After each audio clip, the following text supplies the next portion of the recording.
But of course, you wrote this book about your great-great-grandmother.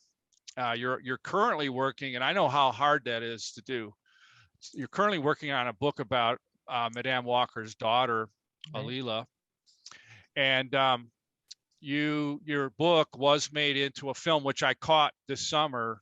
I was blown away. I'm like, because I was thinking, why have they made a movie about this woman? And I saw it on Netflix, and so I have mentioned that to the kids. And then, but you have many honors as an historian. You are connected to the National Archives Foundation, the March on Washington Film Festival, which harkens back to Dr. King, Schlesinger Library and History of Women. And this school has always kind of embraced women in history. I don't know why, it just evolved that way. And we can go into that if we have time later. But you are also, you founded the Madame Walker Family Archives, which is the largest private collection of Madame Walker photographs and memorabilia. I could see some of them in the background. And the brand historian for MCJW, because that is, her company is still around, correct? Right, right. Yeah. Is it still headquartered in Indianapolis? No, it's in Long Island. Okay. And so you are the brand historian for their hair care products. Right. Of course, you were you worked in television for many years, for many stations, and you've also written articles and essays and so on for many, New York Times, Variety, O Magazine, Oprah's magazine. Of course, you have your own website, and you told me you travel around a lot for different functions. And so you, of course. Well, Mr. Hoffman, that's enough. Okay. I was going to say, you went to Harvard. I went to Eastern. It's way different. So anyways. And I will just say, so much of the foundation for my writing and the work that I did started at the school newspaper in junior high school in Indianapolis and in high school. So what everybody, all of you who are here today, what you're learning, I think can, be a good foundation. It's what you make of it. Okay. Thank you. So you have a little slide presentation you'd like to present to them. Right. So I'm going to screen share. Let's see if I can find the screen share, and then I'm going to have to get it in the gate. So bear with me while I do that. And then I need to put the, okay, let's see, it's clicking over. Come on, there we go. Okay, so you can see the purple slide. Yes. Excellent. Okay. So good morning, everybody. Thank you. Well, I guess it's morning for you, it's afternoon for me, but it's great to be with you. And I was so thrilled when Mr. Hoffman sent me an email and told me that you were studying Madame Walker, and even more thrilled that you have read this chapter. And chapter 11 of my book, On Her Own Ground, really is kind of the, sort of a high moment in Madame Walker's life, when she's really becoming a well-known person, and her business is developing, and she's starting to both combine her business and her political activism. So I think that was a really good chapter to start with. So I'm going to speak for, maybe 8 or 10 minutes just to show you some other dimensions of her life. And then I really look forward to your questions and your impressions of her, and whatever you want to ask of me, whether it's about Madame Walker or whether it's about journalism. I'm happy to answer that in the period of time that we have. But this is the most famous picture of Madame C.J. Walker. This was taken in 1913. She was really, this is a little while after that, what happens in the chapter that you read in chapter 11. And I wanted to tell you this story about her. This is 1917. And the first convention that Madame Walker had with her sales agent. So you read about her in 1912 when she's really starting to become well known. But by 1917, she has traveled to all over the United States, Central America, and the Caribbean, and now has been organizing her sales agents in all of those places, and holds her first national convention in 1917 in Philadelphia. And you see her here in the middle, and to the left is her attorney, Freeman B. Ransom. And then to the right is Alice Kelly, who was the manager of her factory. She had a woman who was in charge of the factory. And at this convention, she knows who she is, and she knows her goal, and she knows her mission. And she says to the women in her keynote speech, I want you to understand that as Walker agents, I want others to look at us and realize that we care not just about ourselves, but about others. She gave prizes to the women, not just to the women who had sold the most products in the same way that Mary Kay would do many decades later, but she also gave prizes to the women who had contributed the most to charity in their communities. She wanted them to be politically active, to be leaders in their communities. And at the end of the convention, the women sent a telegram to President Woodrow Wilson, urging him to support legislation to make lynching a federal crime. So she was active in this way, both as a businesswoman, as a person who employed women, who helped them become economically independent, but who was also politically conscious. There had been a riot, massacre in East St. Louis a few weeks before her convention, where several African Americans were slaughtered, were killed. And there had then been a big parade in New York, kind of like the protest parade we saw last summer after George Floyd. And she was very supportive of the people who were in that parade. In fact, she had been one of the organizers. After the parade and after the convention, she and a delegation of leaders in Harlem, where she was living at the time, traveled to Washington, D.C. to take a petition to present it to Woodrow Wilson to urge him to support this legislation. So she was very much a political activist. This is where she was born, in Delta, Louisiana, in the same a cabin that was on the same farm, the same plantation where her parents and older siblings had been enslaved. But she was born in December of 1867, 2 years after the end of the Civil War, 4 years after the Emancipation Proclamation. She was orphaned at 7, married at 14, she said, to get a home of her own because she had been living with her sister and brother-in-law, and her brother-in-law was so cruel that she wanted to get away. She married a man named Moses McWilliams.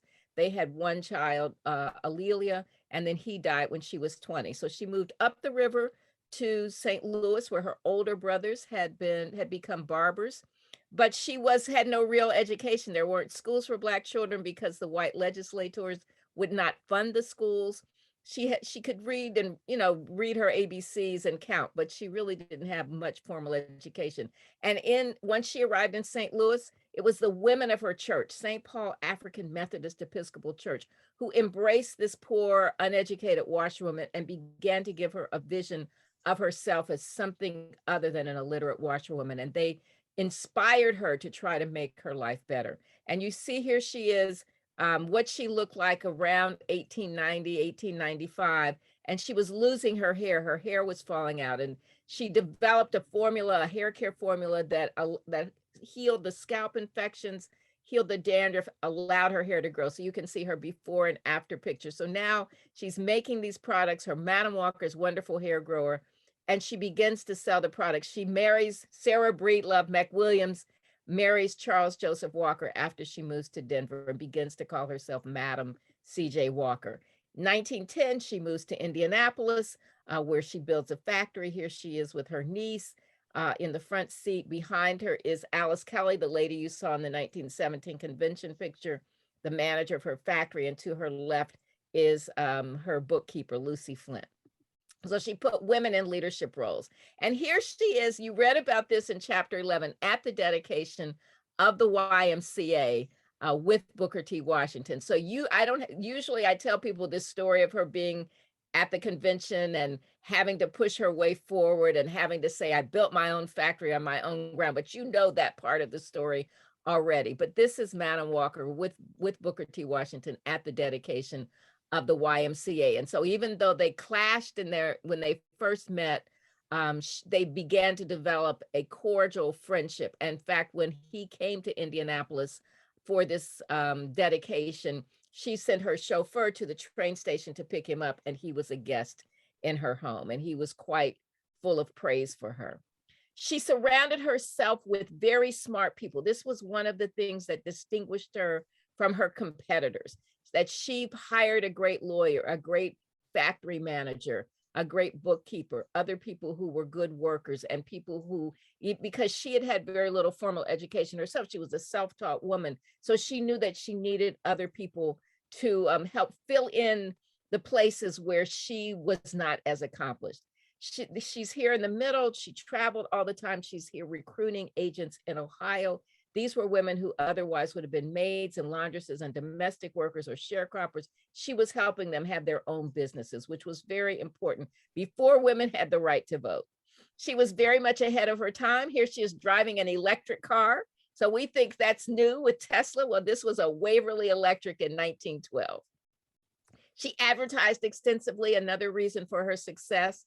And as I said, she had traveled to the Caribbean, Central America, and all over the United States, but you can see her, she was very proud of the reach of her products. This is that silent protest parade that I mentioned to you after the East St. Louis massacre of 1917.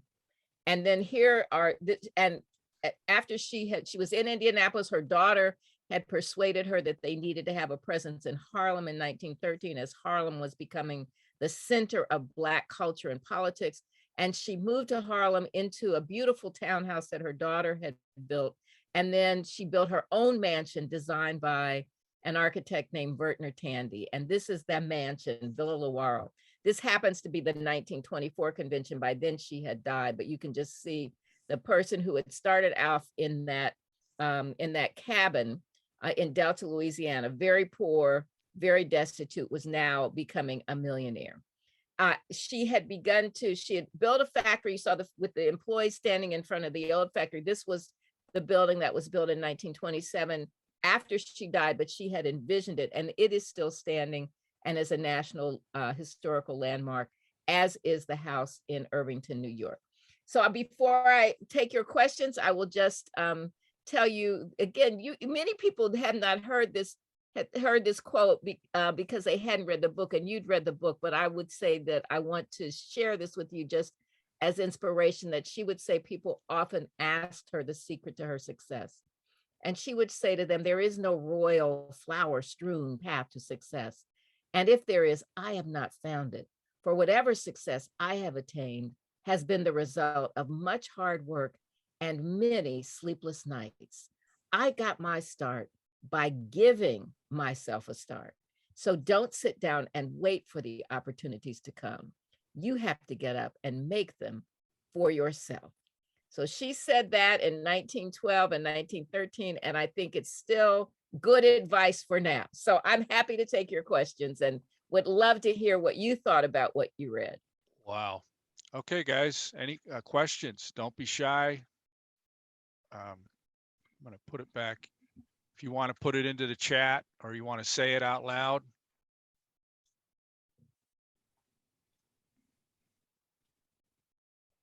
Anybody?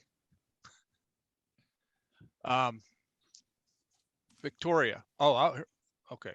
We got a comment here. Sorry.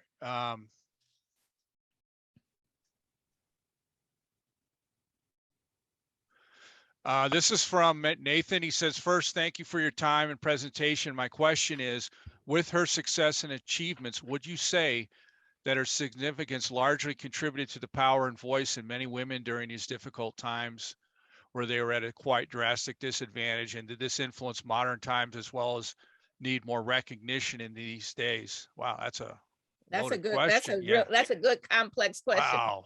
I question. I think that she was an inspiration to many women, especially because she had started off with such a difficult life. Just being an orphan alone was, that was significant. Yeah. Being married at a very young age, and she had been abused, and we don't know really the details, but the brother-in-law was cruel to her, was not welcoming to her, so she felt uncomfortable in the home where she lived.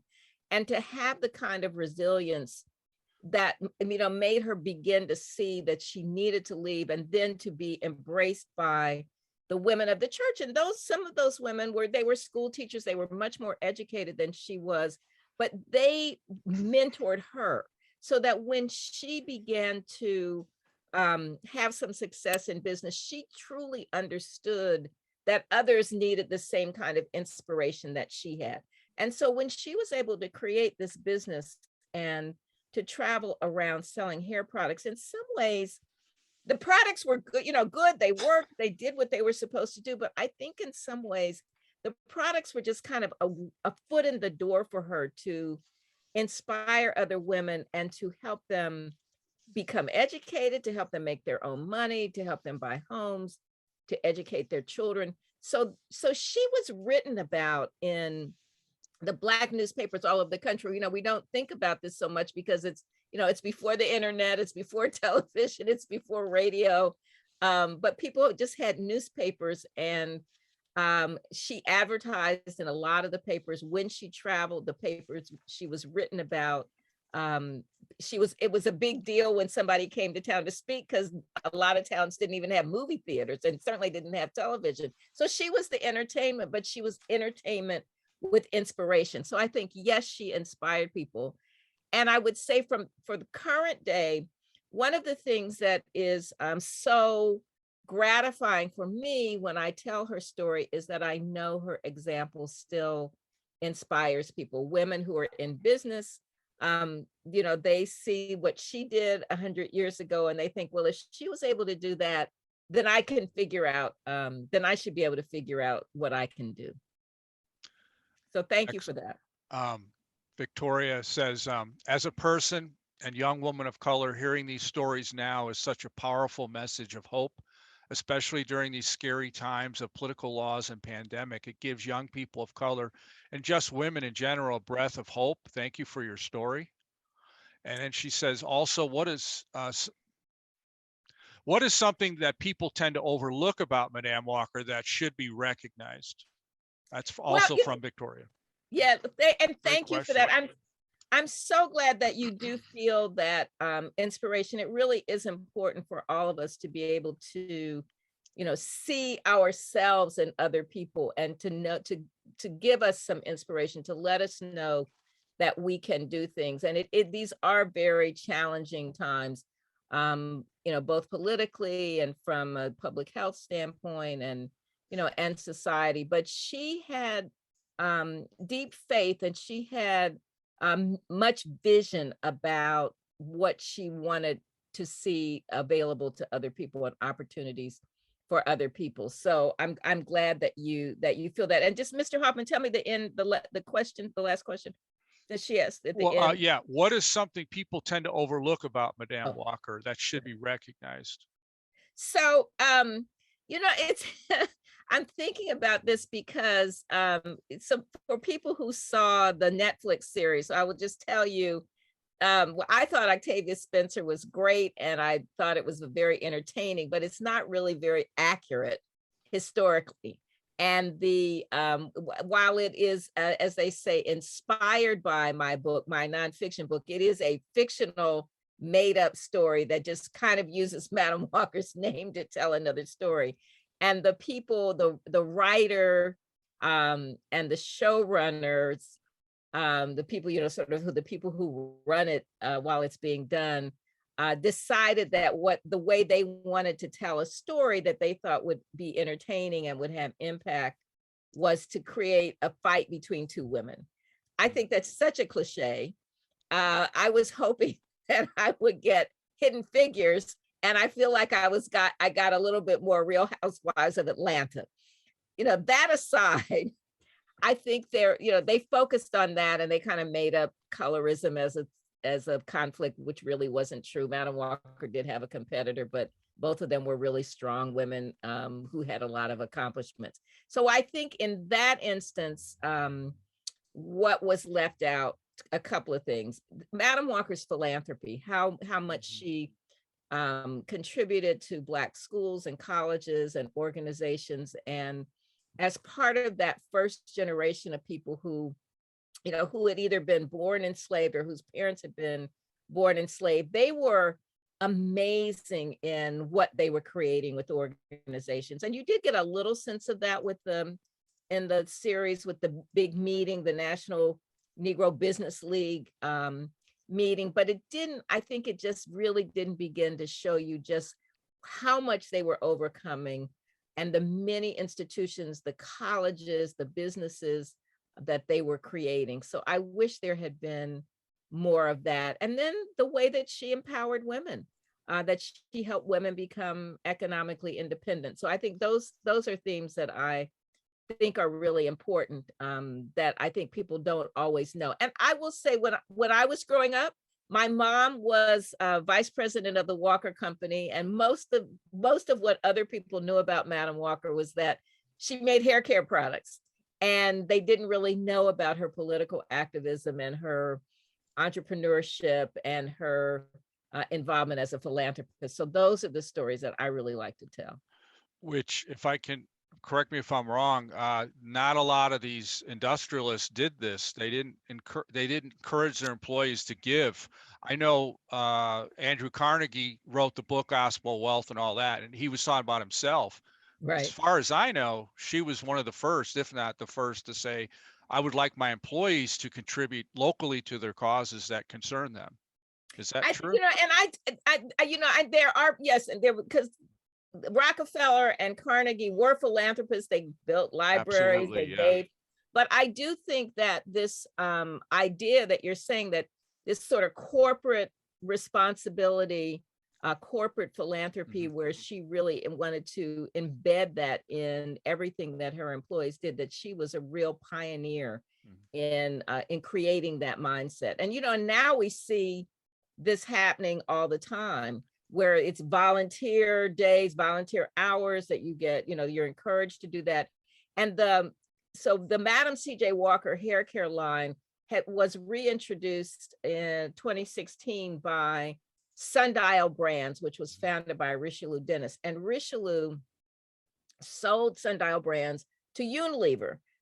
He's still involved. There's a woman named Cara Sabine, who's the CEO now. But one of the things that was so important to Rich, and one of the reasons I was so glad that he was interested in bringing the line back to life, is because his company was founded with his grandmother's recipe. She was from Sierra Leone, his grandmother's shea butter recipe. And they have something called community commerce, where they really empower the women in Africa who are supplying the raw materials and give back to the community. So those themes are consistent with both Sundial Brands and with Madam Walker, and they come together with this new line, which will be reintroduced in January in a major store. I can't tell you what it is right now because I can't announce it, but it will be a major retailer. Awesome.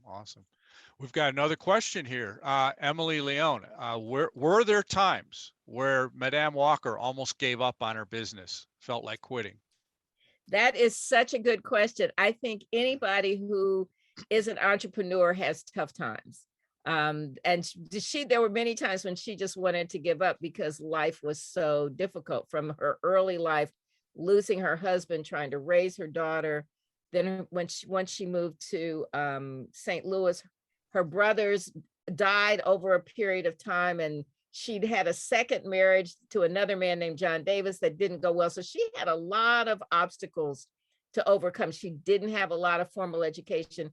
And there were people who really doubted her, who said, when she said, when I first started out, and I was ready to travel, she wanted to go from Denver and to travel to sell the products in other cities. And she said, there were people who said to me, you won't make your train fare from one town to the next.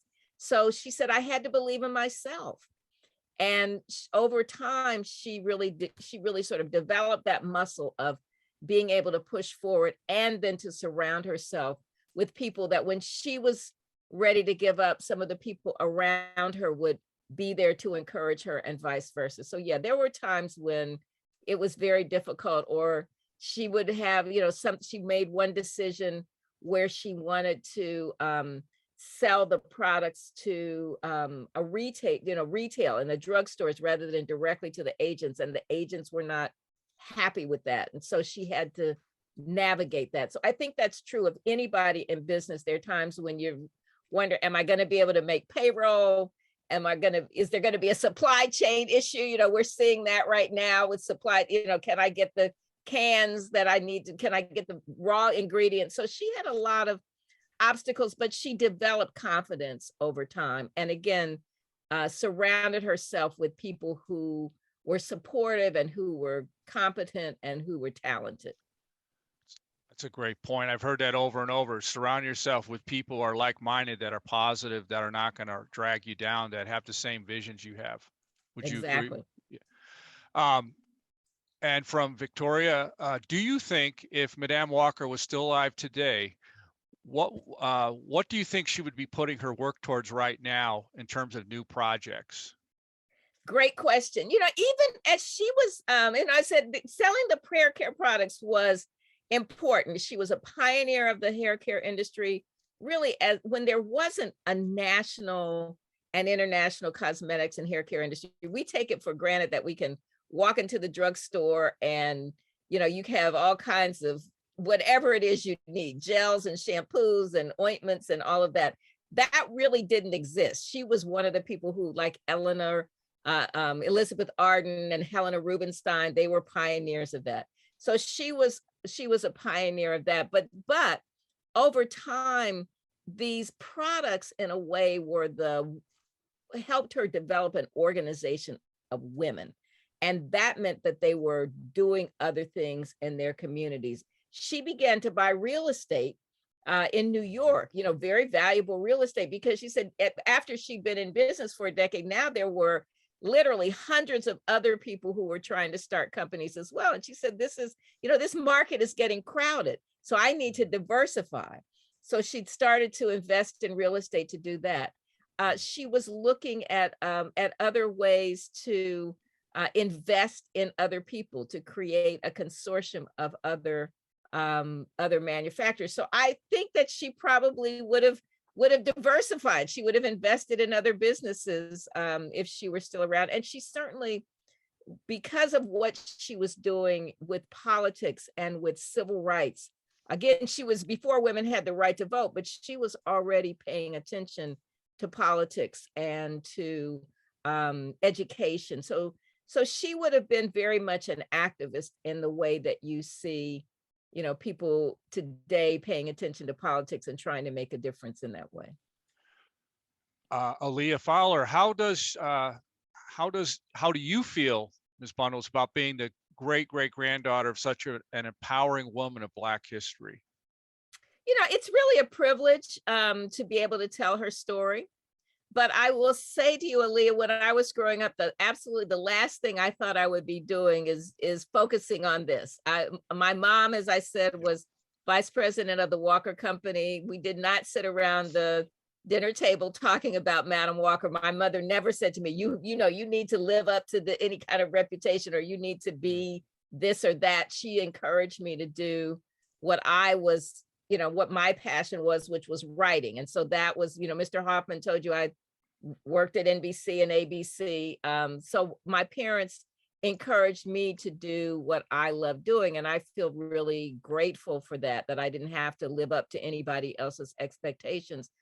But at the same time, I'm glad that I developed those skills as a journalist and as a storyteller and as a TV producer, because when the time came and I was encouraged by my journalism professor at Columbia in graduate school to start telling Madam Walker, I had the skills to be able to tell this story. So I went from, you know, not really, when it wasn't made into a big deal in my household, though my mother was proud of it, but she didn't want me to feel, you know, burdened by it, to really finding it on my own terms, and then being able to be the one who's privileged to tell the story because it inspires other people. I got to say, what your mom did was great, because a lot of kids who grow up in homes and families like that, where you're related to someone super famous, it's really stressful.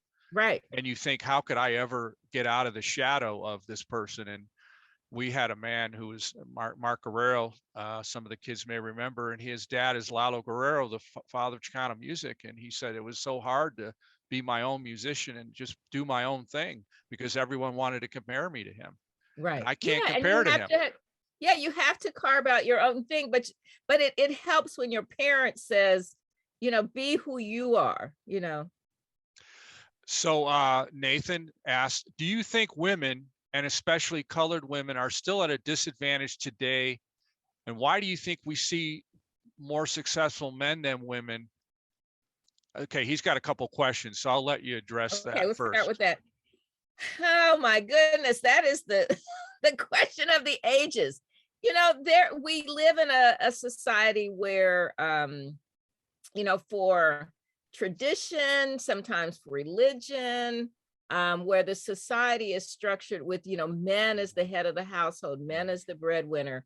But in my lifetime, when I was, I'm 69 years old, so I've been around for a while. When I was coming out of college, a lot of doors were opening for women that had not been open before. Women were beginning to work in corporations.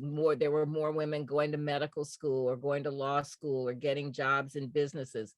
And that was really something new. It also had something to do with the fact that there was better birth control. So women could control when they had children, and it allowed them to be in the workplace. And now our society is structured so that you almost have to have both parents working in order to afford to buy a house, or in order to afford to, keep your children in clothes and shoes.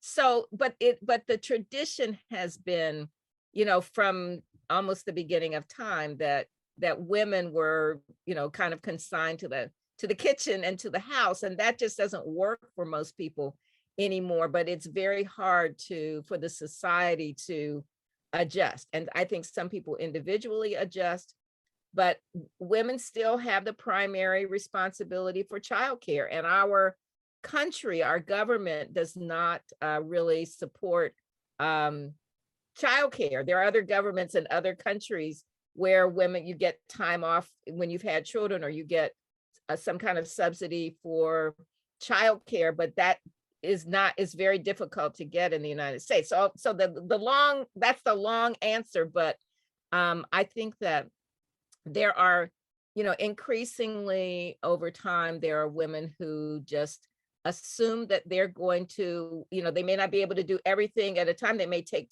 time off from their careers in order to spend time when they have young children, or they may work part-time and then come back. But I think most of us want to be able to make a contribution to society while also caring a great deal about our families. And I think it's just really hard for women to do everything all at the same time. And part two of this great question, how could we use Madame Walker's experiences to reach out to more women in the world to encourage their success and give them more recognition? Well, a great question. So, one of the things that was I think that really worked with the the sort of business model that Madam Walker had, is that women who at that point they had sometimes, for Black women at the time, if they were working as, maids or laundresses, they had to go stay in somebody else's house, and there wasn't somebody to take care of their children. This gave them the opportunity to work at home. They could be beauticians in their own houses, or they could, work part-time. They could have flexible schedules. And so that was key for them at that period of time. But to give women more recognition, I think one of the things that COVID has done is to make people rethink their careers. And some people have more flexibility than others. There's no question about that. But I think this combination of people being able to work from home, if you could work from home, sometimes you could see that there were some other paths, or there were some other ways to work that would allow you to start your own businesses. And there is something called the New Voices Fund, which you can Google, but it was founded by Richelieu Dennis, the man whose company acquired the Walker Company. And it gives money to women who are starting their own businesses. And I think entrepreneurship is absolutely a way for women to get more recognition. But I do see, many places, Forbes magazine, for instance, or Essence magazine, Business Week magazine, really talking about women who are having success in a lot of different ways. So the world has changed a lot. There are women who are CEOs of companies, women who are, partners in law firms, women who are major surgeons. So, and women who are community leaders, women who are, the Speaker of the House is a woman. So I think there's a lot of change. There's now a new museum. So in Washington, D.C., where I live, there's the Smithsonian Museum, and there's the Smithsonian Museum of American History, Air and Space, Natural Science, the National Museum of African American History and Culture. And there is now a museum that's being developed on American women. So I think that will be one of the places where you will begin to see something that's quite accessible for people to learn about the many accomplished women. Ashley asks, what inspired you, Miss Bundles, to write On Her Own Ground? And I know you talked about it in the beginning of the book, and you just mentioned it about that, your mentor, but if you could just explain that to them. Absolutely. Please. So, so as I said, when I was growing up, the last thing I thought I would be doing was writing about Madam Walker. I was interested in becoming a journalist. That was my career aspiration in junior high school and high school. But at home, the silverware that we used every day had Madam Walker's monogram on it, CJW. And we had this kind of fancy china that my mother would use on holidays at Thanksgiving and Christmas. And we had this big, beautiful silver punch bowl that my mother would make eggnog in at Christmas time. But so I had these little things around the house. We also had a baby grand piano that had belonged to Madam Walker's daughter, and I learned to read music on that. So there were things that had belonged to them, but those were just things. And they, so then fast forward, when I got to journalism school, which Mr. Hoffman just mentioned, when I got to journalism school, my advisor for my master's project was a woman named Phyllis Garland, who had been a reporter in Chicago. And her mother, which was quite unusual for that generation, her mother had been the editor of a newspaper in Pittsburgh called the Pittsburgh Courier. So Phil knew Black history. And so when we sat down to talk about my topic, and I'm sure all of you have been in this situation where you're trying to figure, what am I going to write my paper about? And you're trying to say to your teacher or talk to your parent and say, is this a good topic? And you think of different ideas. And, most of those ideas probably aren't going to be good ideas, but sometimes there's a good idea. And I said to Phil Garland, I said, well, I'm thinking about this, or I'm thinking about that. And none of them were good ideas. And at the end of the conversation, she said, your name is Alelia, A''Lelia. So it obviously is an unusual name. And she said, your name is Alelia. Do you have any connection to Madam C.J. Walker and Alelia Walker, who is her daughter? And my guess is that Phil Garland knew the answer to that question, but I wasn't walking around talking about Madam Walker. That was the last thing on my mind. And when I said, well, yes, that's my family, Phil said to me, that's what you're going to write your master's paper about. And that made a huge difference to me because she recognized the name. She knew that there had not been any books written about it. And she knew that if anybody had, sort of the ability or the access to the information that I did. And so that changed my life. And which is why I'm so grateful to my teachers, my newspaper advisor in junior high school, my my history teachers in college, not in high school, because my high school, I didn't have Mr. Hoffman in high school. I had a really bad textbook that had a lot of lies about American history. So it took me to get to college and graduate school. But it was really the encouragement of Phil Garland. And it is why I really believe that teachers and professors can change your life in really good ways. You called me professor in an email. Thank you. That'll never happen again. Okay, you kind of answered this, I think. Did Madame CJ, I'm sorry, how did Madame Walker impact your life? I think you just mentioned how that is. Well, I mean, and I could, there's, in so many ways, but it helped me understand both discover, studying her life. It changed my life in this way because studying her life allowed me to know American history. And really, seriously, when I was in high school, my American, I mean, the history textbooks 50 years ago when I was in high school were really bad. And I think there's some people who would like for those same history books to be used today, but I won't go into that. But I will just say that they didn't tell the truth about American history. They didn't have any, women were barely mentioned, and it's like Betsy Ross made the flag, and that was kind of like women. And the only time African Americans were mentioned was as slaves. So there wasn't anything about, slave revolts. There wasn't anything about Black business people. So I got none of that in my high school history text. So studying her life gave me an education in American history and in African American history and in women's history. So that changed me. Knowing the impact that she had on other women helped give me an entirely new perspective on her. And then realizing that her story could inspire others gave me some purpose in telling the story. So I'm really grateful to, have this connection and to be able to tell the story. Victoria asks, here's a question to really promote yourself. Are there any projects that you have created other than your book that you would like others to recognize? That's a great question. Sure.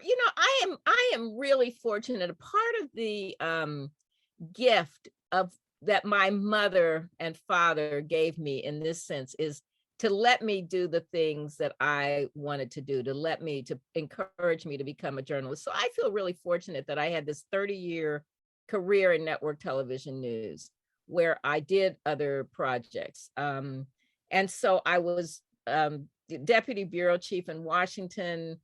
It allowed me to encourage other younger people to, become journalists, to become good journalists. I was director of talent development for a while, right before I left ABC. And I can look and see some of the, people, they're not young anymore. They're, but who are running things, who are accomplished journalists. So that meant a lot to me. And then when I left ABC, I began to become involved in a lot of nonprofit boards. So I was chairman of the board of the National Archives Foundation for 6 years.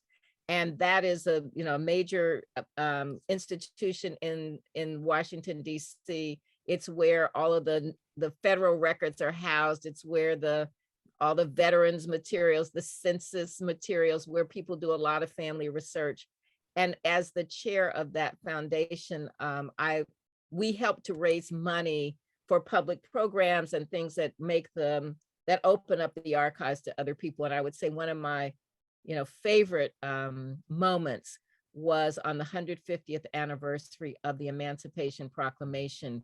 We stayed we had a program at the archives, and at midnight, when the Emancipation Proclamation 150 years earlier had gone into effect, we were in the rotunda of the archives, surrounded by the Constitution and the Declaration of Independence.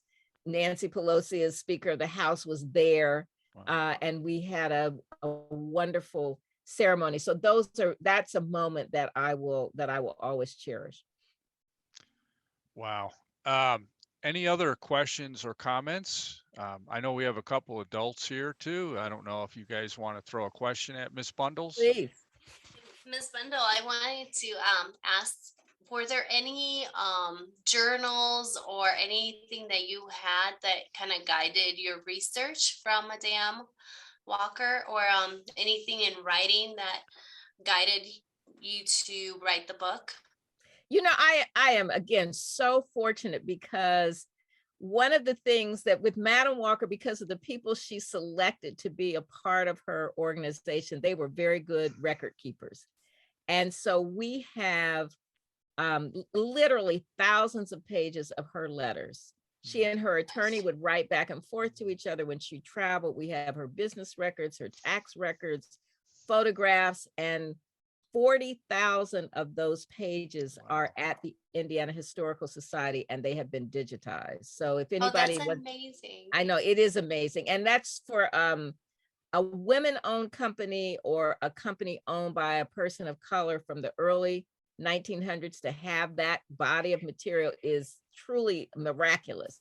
So if anybody here wants, decides they want to do a report about Madam Walker, you can just go to indianahistory.org and find some of those records. But yes, I'm really fortunate to have had that. And then the book I'm writing now about her daughter, Alelia Walker, who lived in Harlem during the 20s and who traveled to Europe, Africa, and the Middle East in 1921 and 22. They were written about in newspapers, so I had that, but I also have from that trip her travel diary. Now, like most of us, she didn't write every day. She didn't write in it every day. So there are some holes, but I do have some really key entries where she talks about the people she met and who she had dinner with, and that she went to mass on Christmas Eve, so I have some of those really special items. And let me just say this because I'm really lucky to have so much, and it's not because they were famous, because a lot of people don't have, they didn't leave papers or the papers got thrown out. But I do want to encourage everybody who's here to write about your family, to do research about your family, because yes, it is true. I have a couple of famous family members, but there are a lot of people in my family who aren't famous, but whose stories are interesting and who really are part of the, the reason that I am who I am. You don't have to be famous to be written about and to have a good story. So I always like to encourage young people, especially, now you have phones. This is, you can turn on your smartphone and interview somebody. So even if you're still on Zoom, every time you see a grandparent or the oldest member of your family, just spend 5 minutes and ask them to tell you a story about their childhood. Ask your parents to tell you a story about their childhood. And, over time, you will have developed a documentary. You will have developed material about your family. Become the family historian.